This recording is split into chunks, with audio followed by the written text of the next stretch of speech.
आज पूरा अयोध्या वैसने लागता जौन सीन वाल उनके सामने लौकता। फुलाइल बा अयोध्या, सारा देश विश्व राममय भइल बा।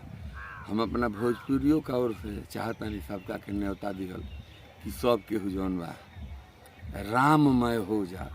कुछ लोग का तो नीके नहीं ख्याल लागत, लेकिन आई देखी हम भोजपुरी कवि सत्येंद्र सिंह सिंघानी एगो गीत बा कि सुनो हो यार दुनिया बा राममय भइल, मुँह जियार बा सनातन के भइल।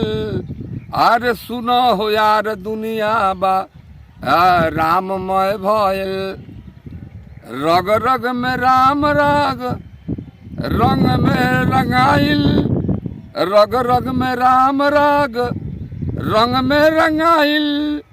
अयोध्या निहाल भइल मन अगराइल, पूरा भइल मनसा सनातन के कोइल। अरे सुनो हो यार दुनिया बा राममय भइल, उठो हो यार दुनिया बा राममय भइल, जागो हो यार दुनिया बा राममय भइल। लाखों लोग ये राम मंदिर खातिर कुर्बानी दे दिले बाबे। बहुत भाग्यशाली हमनी के बनी कि हमनी के सामने ही मंदिर बनता। झांझर कया के दरियाव बढ़ी आइल, अब बरिसन के हरहरल बा मन अगराइल, बरिसन से हरहरल बा मन अगरा गई। भागनी राम राशि घर भर गइल, सुनो हो यार दुनिया बा राममय भइल, जागो हो यार दुनिया बा राममय भइल। धर्म खातिर पाँव बढ़ल धाम नियराता, धर्म खातिर पाँव बढ़ल धाम नियराता। उतरल अयोध्या में स्वर्गे बुझाता, उतरल अयोध्या में स्वर्गे बुझाता। रहनी अकेला भइल अब फइल, सुनो हो यार दुनिया बा राममय भइल।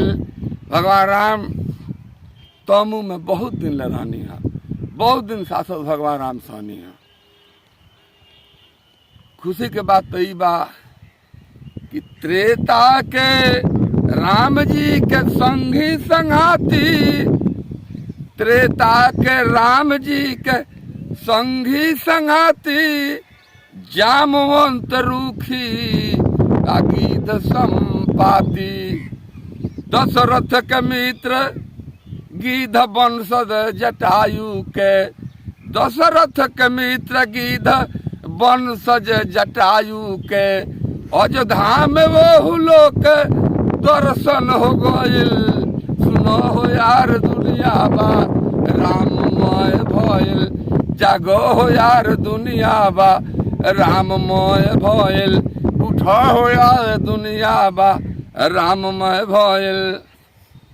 आगनी राम मोरा बार दिया बाती, आगनी राम मोरा बार दिया बाती।